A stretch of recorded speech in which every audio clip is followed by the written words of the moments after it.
Olá pessoal, bem-vindos! Nesta aula vamos seguir falando sobre estruturas de dados homogêneas. Agora vamos falar sobre matrizes. Bom, nas aulas anteriores a gente falou sobre vetor, né? O vetor que é uma variável que é composta a partir da agregação de um conjunto de variáveis do mesmo tipo. Então isso aqui é bem importante, né? Um conjunto de variáveis do mesmo tipo, né? Então todas as variáveis que fazem parte daquela estrutura, né, do vetor são do mesmo tipo. Se você cria um vetor de inteiros, todos os elementos que estão dentro daquele vetor, né, são elementos do tipo inteiro.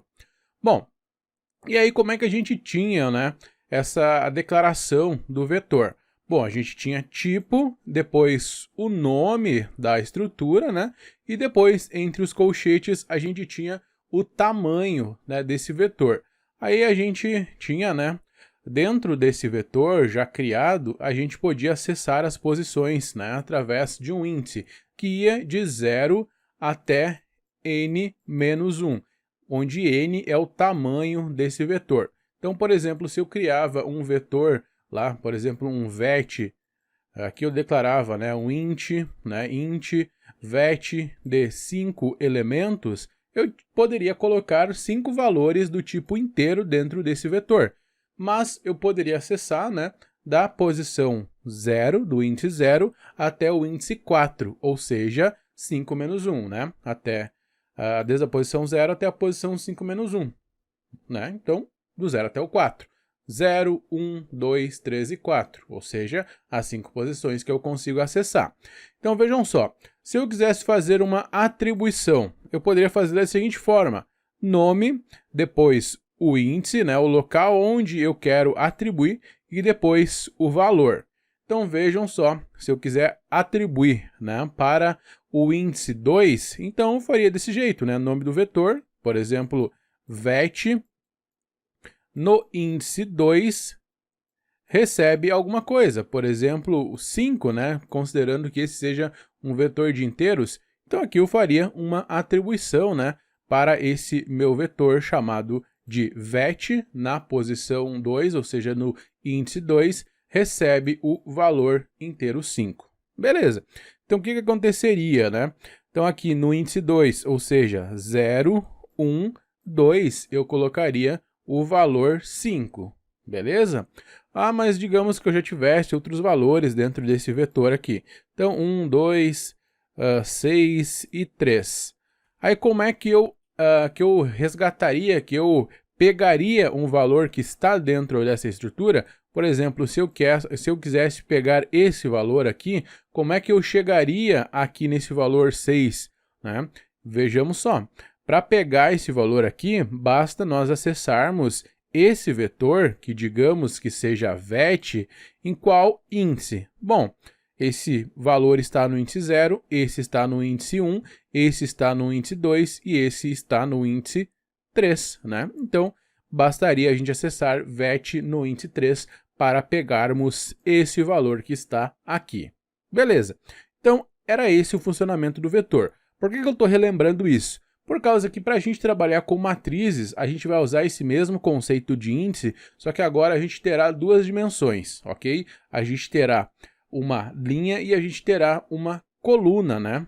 Para que a gente varie as posições com os índices. Então, basicamente, em matrizes, nós teremos dois índices. Bom, então tá aqui. Os vetores podem ter mais de uma dimensão, né? Dessa forma, podemos ter diferentes índices para alcançar os valores armazenados. Aí, no caso, quando se fala em vetores com mais que uma dimensão, a gente está falando de matrizes. Bom, em vetores a gente só tinha uma dimensão, né? A gente só tinha basicamente, né, uma linha e diferentes colunas, que eram os índices que a gente acessava. Agora aqui para matrizes, bom, em matrizes a gente tem, né, várias linhas e várias colunas, ok? Então, percebam só, se eu quiser acessar, né, esse elemento aqui, onde ele está posicionado? Digamos que essa estrutura aqui, eu vou chamar ela de mat, ok? Então, vejam só, mat tem duas dimensões, ok? Então, vejam só, a primeira dimensão é a linha e a segunda dimensão é a coluna. Então, esse elemento está localizado onde? Está localizado na linha 0, 1, né? Na linha 1. Qual coluna? 0, 1, 2. Beleza? Então, vejam só, se eu for colocar aqui na minha estrutura é mat 1, 2, né? Matriz no índice de linha 1, índice de coluna 2, e aí eu chego nesse elemento. Ah, se eu quiser acessar esse elemento aqui, como é que eu acesso? Bom, é mat na linha 2, qual que é a coluna? Coluna 4, ok? Basicamente, aquele mesmo conceito de matrizes que a gente viu no ensino médio, depois em algumas disciplinas de cálculo do ensino superior, a gente tem isso também, ok? Não é nada muito fora do comum. Isso aqui a gente já viu lá no ensino médio, ok? Sei que é necessário relembrar, né? Mas acaba que é um conteúdo que a gente já teve na vida, né? Em algum momento. Bom, seguindo então. Vetores podem ter mais de uma dimensão. Bom, isso aqui eu já falei antes para vocês, né? Que aí quando tem mais de uma dimensão, a gente chama eles de matrizes. E aí para as matrizes, como é que é feita a declaração? Tipo, aí depois o identificador, que é o nome da estrutura, e depois tamanho A e tamanho B. Basicamente, isso aqui se refere a linha, né? L de linha, e isso aqui se refere a coluna, né? C de coluna. Então, matriz é do tipo, seja inteiro, float, enfim, qualquer tipo, né, dos tipos disponíveis para a gente trabalhar na linguagem C. E depois as duas dimensões, linhas e colunas. A atribuição, como é que é feita? Bom, é matriz no índice A, índice B recebe um determinado valor. É a mesma coisa que a gente fazia lá para o vetor, né? Só que para vetor simples a gente não tinha a segunda dimensão, né? O segundo índice. Bom, seguindo, agora a gente tem alguns exercícios, né? Vamos fazer uns exercícios daqui a pouco para praticar. Mas antes, vamos fazer um exemplinho lá no CodeBlocks para fazer a leitura de alguns valores para uma matriz. Fazer a leitura e depois apresentar um resultado na tela, tá? Bem, pessoal, então aqui no CodeBlocks vamos criar um algoritmo, né? Então vamos declarar primeiro, né, a matriz int, vou chamar de mat, né, o identificador da nossa matriz, e aí a quantidade de linhas, 3 linhas, e a quantidade de colunas. Vamos fazer uma 3x4, né? Depois eu preciso declarar as minhas variáveis de controle. Como a gente tem duas dimensões, uma dimensão para linha e uma dimensão para coluna, nós precisaremos ter duas variáveis de controle. Então, uma eu chamarei de linha e outra eu chamarei de coluna. Beleza, isso aqui. Agora, pessoal, vejam só.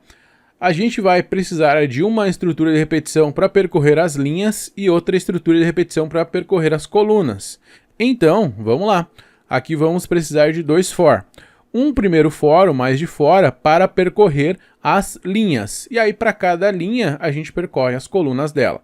Então, basicamente, se a gente olhar aqui, vamos criar um novo flipchart. Vejam só. Aqui eu vou fazer um desenho, tá? Para vocês. Digamos que aqui eu tenho uma matriz, tá? Então, vamos lá, vamos pegar aqui, fazer um desenho de uma matriz, uma 3x3, tá? O desenho não vai ficar tão legal, mas acho que você vai entender.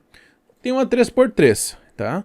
Para cada linha, eu vou percorrer as colunas. Então, basicamente, a gente vem aqui, pega uma linha e para cada uma delas a gente vai percorrer as colunas. Então, por isso que a gente utiliza duas estruturas de repetição, porque a cada passada, né, cada ciclo da estrutura mais externa, a gente pega uma linha. E aí, para cada linha, a gente pega cada uma das colunas que existem dentro dessa linha. Aqui tem uma coluna, aqui tem outra coluna e aqui tem outra coluna, que são os elementos que estão dentro daquela linha, ok? Basicamente é isso que a gente faz. Então aqui a gente vai ter um for, tá? Um for mais externo. Esse for mais externo vai ter alguma coisa aqui dentro, né? Que é a inicialização, depois o teste condicional e depois o incremento. Beleza. Esse for mais externo vai fazer com que eu pegue a linha. Então, a primeira passada pega a linha 0 do índice 0, né? Depois pega a linha do índice 1 e depois vai pegar a linha do índice 3. Mas para cada uma dessas linhas, eu tenho que ir nas colunas, né? Então, tenho que ir para essa coluna né, na primeira passada, depois tenho que ir para essa e depois tenho que ir para essa. Como é que eu faço isso? Com outro for mais interno, tá? Então aqui outro for, vai ter também uma inicialização, uma condição e um incremento. Esse segundo for fica responsável para a gente percorrer as colunas, beleza? E aqui daí a gente faz alguma operação. Então percebam, são dois for. Um for mais externo que vai me fazer pegar as linhas e um for mais interno que vai me fazer pegar as colunas, beleza? Então voltando aqui para o Code Blocks. Primeiro for, vou inicializar a linha. Linha inicia em 0, depois linha vai até quando? Bom, linha vai, né, até 3, então linha precisa ser menor do que 3 e faço linha mais. E agora para a próxima estrutura de repetição, eu terei um for, e esse for eu vou inicializar coluna em 0, coluna tem que ser menor do que 4, coluna mais. Então aqui eu tenho o ponto inicial, né, o índice inicial, tanto para a linha quanto para a coluna. Depois eu tenho, né, a minha condição, linha tem que ser menor do que 3, porque eu tenho só 3 elementos, né? E lembrem, é sempre n-1, o tamanho é n-1. Então aqui eu vou de 0 até 2 e aqui eu vou de 0 até 3, né? 3 menos 1, 2, 4 menos 1, 3, né? Então, por isso que eu faço, né? Enquanto linha for menor do que 3. Depois o incremento, eu faço linha mais por causa que eu passo de índice por índice, né? Vou no índice 0, depois no índice 1, depois no índice 2 e assim por diante. Sempre troca o valor de 1 em 1, tá? Então por isso que eu faço esse incremento de uma unidade. E aqui dentro, bom, aqui dentro eu vou mostrar, né, um printf solicitando a entrada de alguma informação e o scanf para fazer a leitura. Então, aquele printf que eu sempre faço, né? Informe o elemento. Eu vou colocar aqui, pessoal, o elemento para você ver, tá? O %d, vírgula, %d. Só para ficar mais claro aqui para você, ok? 2 pontos, espaço. E aqui eu vou mostrar linha e coluna, tá? Linha e coluna. Linha e coluna aqui, tá? Aqui mostra a linha e aqui mostra a coluna. Só para ficar bem claro exatamente em qual posição, né? Em quais os índices que eu estou fazendo a leitura dos valores, né? Então depois o meu scanf. O scanf, pessoal, é exatamente igual à forma que eu fazia, né, com vetores, a forma que eu fazia com outros, com somente inteiros, né? Então basicamente é 1%d. E aqui e comercial, bom, mate no índice tal, né? No caso aqui é linha para linha, né? E aqui é coluna para coluna, tá? Então basicamente é isso daqui, né, que eu vou precisar para fazer a leitura. Então o scanf, %d, o especificador de tipo para inteiro, depois o b comercial, a gente sempre usou isso daqui. Depois a gente faz a leitura para, né, a variável com o identificador mat, que é a nossa matriz, né? E aí no índice para linha chamado de linha e índice para coluna chamado de coluna. Aqui eu chamei de linha e coluna, pessoal, mas você pode colocar I, L, J, K, A, B, você decide, tá? Eu gosto de colocar linha e coluna porque fica mais fácil de você entender que realmente a gente está fazendo a leitura para a linha. E também a gente está fazendo a leitura para uma coluna, ok? Por isso eu acho que é melhor dessa forma, ok? Bom, aqui eu vou fazer a leitura, tá? Vou fazer a leitura de todos os elementos. Se eu der um F9 aqui, você vai ver, eu vou precisar fazer a leitura de 12 elementos, tá? Então vejam só, 00, 01, 02, 03, depois 10, 11, 12, 13, e aqui eu vou, né, até completar a leitura dos 12 elementos. Então até a posição 2, 3. Por que 2, 3? Pelo seguinte fato, né, a gente vai, né, do n-1, 3 menos 1, 2, 4 menos 1, 3. Então a última posição é a que está em matriz índice 2, índice para a linha 2, índice para a coluna 3. Tranquilo. Agora, como é que a gente vai mostrar na tela em formato de matriz essas informações? Vamos fazer o seguinte. Aqui, pessoal, a gente poderia mostrar, né, dentro dessa mesma estrutura aqui, ou poderia fazer em uma separada, ok? Se a gente for fazer aqui dentro, como é que a gente pode fazer? Então depois que a gente faz a leitura com o scanf, a gente pode vir aqui com o printf e mostrar. Como é que eu pego um valor, né, de uma matriz? Eu vou precisar do índice da linha e da coluna também. Então aqui é 1%D, eu vou dar um tab, tá, com um /t. E aqui eu vou mostrar o quê? Vou mostrar a minha matriz, da mesma forma que eu mostrava um vetor. Qual é que é o índice? Bom, o índice é linha, né? O índice para linha é linha e o índice para coluna é coluna, beleza? Só que o que vai acontecer se eu mostrar isso daqui? Os valores vão ficar todos um do lado do outro, tá? Então deixa eu ler aqui um monte de coisa, tá? Bom, deixa eu voltar aqui. Vejam só, ele mostrou aqui na frente, tá? Deu tab e depois mostra aqui para que eu faça a leitura para o próximo elemento, tá? Então tem esse detalhe, tá? Tem esse detalhe que eu não havia me tocado, então vamos fazer separado. Até tinha esquecido desse detalhe aqui na hora de mostrar. Então aqui a gente não vai poder mostrar, tá, pessoal? Então vamos fazer separado. Se eu precisar fazer separado, eu vou precisar dessas estruturas de novo, tá? Desses for que estão aqui em cima.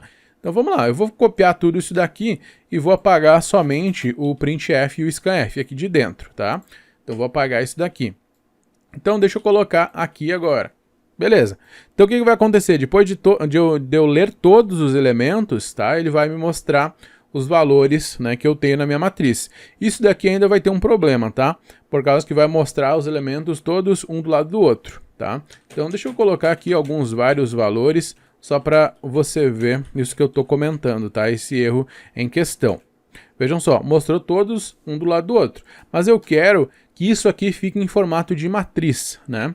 Então o que eu posso fazer para mostrar em formato de matriz? Mostrar todas as linhas e todas as colunas. O que eu posso fazer? Bom, eu resolvo isso se aqui, depois que ele sair desse for mais interno, eu der uma quebra de linha.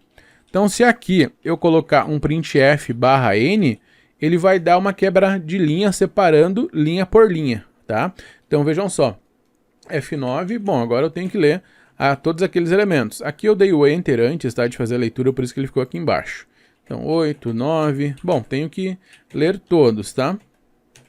Beleza, e agora mostrou certinho. Vejam só, 1, 2, 3, 5, 1, 2, 3, 5, depois, próxima linha, 4, 8, 9, 5, 4, 8, 9, 5, 47, 5, 2, 4, 47, 5, 2 e 4. E está mostrando direitinho aqui em formato de matriz. Aqui eu estou utilizando o /t, por isso que ele está colocando uma tabulação, né? Ele está inserindo um tab entre os elementos. Se eu não quero um tab, eu quero só um espaço, bom, só vem, tira o tab, né? Tira o /t e bota um espaço. Não vai ficar tão legal, né? Eu prefiro colocar o /t, que realmente eles ficam um abaixo do outro. Beleza. Então essa é a forma que eu faço a leitura de um valor, né, utilizando aqui duas estruturas de repetição, e eu também mostro um valor, né, no caso aqui eu estou mostrando todos os valores da minha matriz, utilizando as estruturas de repetição. Aqui no caso eu estou usando for. Eu poderia fazer com o while e com o do while também? Poderia. Só que para vetores, para matrizes, é mais prático a gente utilizar o for, por causa que a gente tem na própria estrutura a inicialização, a gente tem também a condição e a gente tem o incremento, que são elementos muito importantes para a gente trabalhar com essas estruturas. Então a gente precisa sempre começar aqui no primeiro elemento, né? No caso, para essa situação é no índice 0. Por que eu falo nessa situação? Porque eu quero mostrar do primeiro até o último, mas eu poderia muito bem querer mostrar a minha matriz de forma invertida. Eu poderia querer começar ela lá no final, ou seja, na última linha, e também aqui na parte interna mostrar a partir da última coluna. Mostraria a minha matriz então de uma forma invertida. Por isso que eu falo que a inicialização vai depender de onde eu quero começar. Aqui eu quero começar no índice 0, mas eu poderia querer muito bem começar, né, no índice 2, né? Poderia fazer isso, né, caso houvesse a necessidade. Então, é interessante a gente ter o for justamente pela inicialização, pelo teste e pelo incremento, ok? Beleza. Bom, agora, pessoal, o que nós vamos fazer? Vamos fazer um exercício, tá? aqui, eu não vou pegar da lista, tá? Vou pensar aqui no exercício / exemplo, e aí depois eu deixo uma outra aula só de resolução daquela lista de exercícios. Então imagine o seguinte, o que eu quero fazer aqui, pessoal? Eu quero fazer a leitura de valores, tá? E eu quero somar todos os valores presentes nas linhas pares da minha matriz, tá? Vejam só, eu quero fazer a leitura de elementos, tá? Aliás, vamos melhorar o exemplo, tá? Eu quero fazer a leitura de valores para dentro da minha matriz de inteiros e eu quero somar todos os elementos que são pares da minha matriz, ok? Então, a parte da leitura já está aqui, tá? Não preciso mudar. Quero trabalhar com a matriz de... Bom, vamos colocar uma a mais aqui, tá? 4×4, linha e coluna, isso aqui eu vou precisar também. E ainda eu vou precisar de uma variável chamada soma, que eu já vou inicializá-la com 0. Como ela é uma variável do tipo acumulador, né, que vai servir para ficar acumulando valores, eu tenho que inicializar, tenho que dar um valor inicial para ela, ok? Então aqui eu estou fazendo a leitura, tá? Com o for. E depois, pessoal, eu quero verificar, né, quais os elementos que são pares, né? Os elementos que forem pares, eu tenho que fazer a soma, ok? Até vou colocar aqui essa descrição. Vou colocar aqui antes da declaração. Somar todos os elementos pares da matriz, tá? Quero somar todos os pares. Então fica aí um exercíciozinho para vocês. Você dá um pause no vídeo e tenta resolver, ok? Tenta resolver esse problema.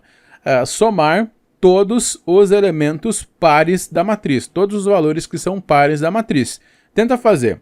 Se não conseguir, depois volta aqui para o vídeo, né, dá um play e assiste a continuação que eu vou mostrar a minha sugestão de resolução, ok? Beleza, espero que você tenha tentado, ok? Agora deixa eu mostrar a minha forma, né, a minha sugestão de resolução. Eu poderia aqui, pessoal, nessa situação sim, eu poderia fazer aqui dentro desse for a verificação. Depois aqui do momento que eu faço a leitura, eu poderia já colocar um if verificando se esse valor lido é par ou ímpar, ok?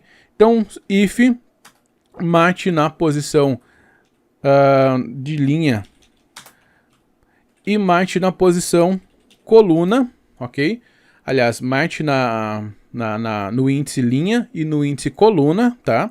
Então, para pegar justamente esse elemento que recém foi lido, tá? Antes de dar qualquer incremento, né, nas estruturas, nas variáveis de controle, tá? Eu já pego e faço o teste com o elemento, né? Após ele recém ser lido. E aí, caso ele seja par, como é que eu faço uma verificação de par? Basicamente com o módulo resto da divisão, né? O operador de resto da divisão. Se resto da divisão por 2 for igual a 0, bom, se isso aqui for verdade, então significa que isso daqui, né, vai ser verdadeiro se for par, tá? Então, se isso aqui for verdade, é par.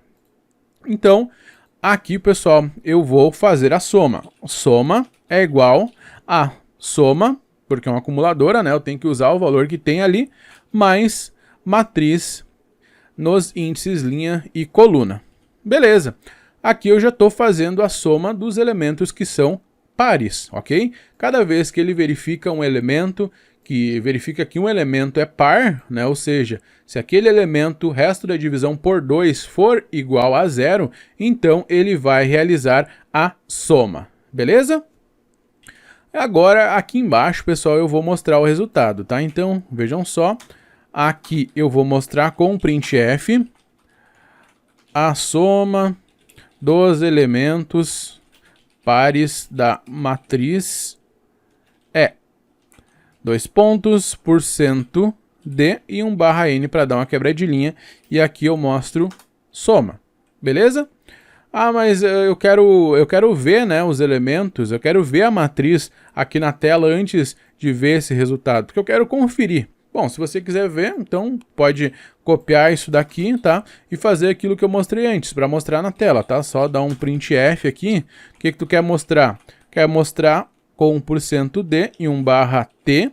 Tu quer mostrar mate, e aí nos índices linha linha, e no índice coluna também. Beleza, e aí tu dá um printf barra n quando sai do for, né? Para dar a quebra de linha. Beleza, então vamos lá, vamos dar uma F9. Aqui o F9, vamos fazer a leitura dos elementos, tá?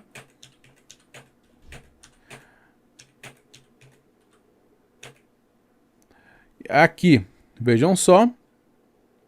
Ah, tem um detalhe, tá? Tem um detalhe bem importante aqui. Vamos ver aqui, ó. Vejam só, pessoal.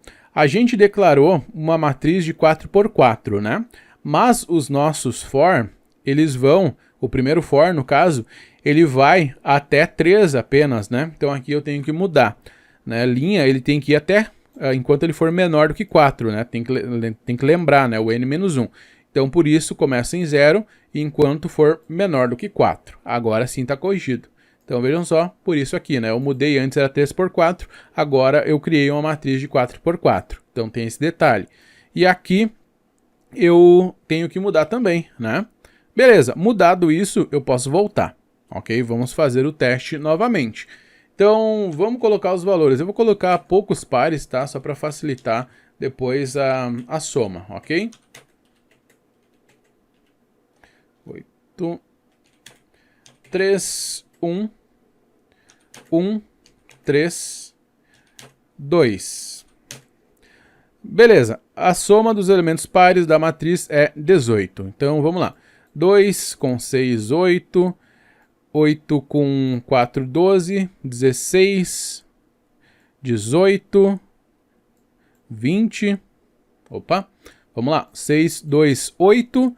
Com 4, 12, 14, 16, 18. Ah, agora sim. Bom, 18 é o resultado final, né? Uma terceira vez por garantia, né? 6, 2, 8, com 4, 12, com 2, 14, 14 com 2, 16, com 2, 18. Beleza, certinho. Bom, então, esse é o exercício, né, resolvido, né? Eu tenho que somar todos os elementos pares da matriz. Vejam só, aqui eu estou usando os próprios for, né, da leitura para fazer essa verificação. Ah, mas eu poderia fazer isso daqui fora? Poderia até, né? Poderia fazer até dentro desse for que mostra aqui, poderia fazer a soma ali dentro dele, tá? Não teria problema nenhum. Ou ter um for só para fazer essa soma. Só que eu não acho legal tu ter um for separado para cada coisa. Por exemplo, um for para fazer a soma, outro for para mostrar, porque aí acaba que tu vai ter muita estrutura e tu vai deixando o teu código lento, tá? Por isso que não é legal. Mas aqui é um exemplo de uma mudança que eu fiz, né? Fazer o cálculo, essa verificação se o elemento é par, dentro aqui do for, aliás, dos for, né? Que vai mostrar a matriz em um formato de matriz na tela, ok? Então, vamos lá. 1, 3, 4, 2, 5, 7, 9... 1, 2, 3, 4, 2, 2, 1. A soma dos elementos pares da matriz é 16. Vamos lá. 4, 6, 6, 8. 8 com 4, 12. 14, 16, né? Chegamos ao valor 16. Show de bola. Então, tem o mesmo resultado, né? Só que o momento que eu faço essa soma é diferente daquele que eu mostrei antes, né? Antes eu fazia a soma aqui dentro e agora eu estou mostrando a soma aqui dentro dos for, né? Que vão mostrar a matriz na tela, ok? Beleza, pessoal, então, bem tranquilo, né? Espero que vocês tenham entendido essa parte e nós faremos daí uma outra aula com resolução de uma listinha de exercícios, ok? No caso, será a próxima aula. Um grande abraço, então. Muito obrigado por acompanharem mais essa aula e a gente segue então na próxima aula. Um abraço e até!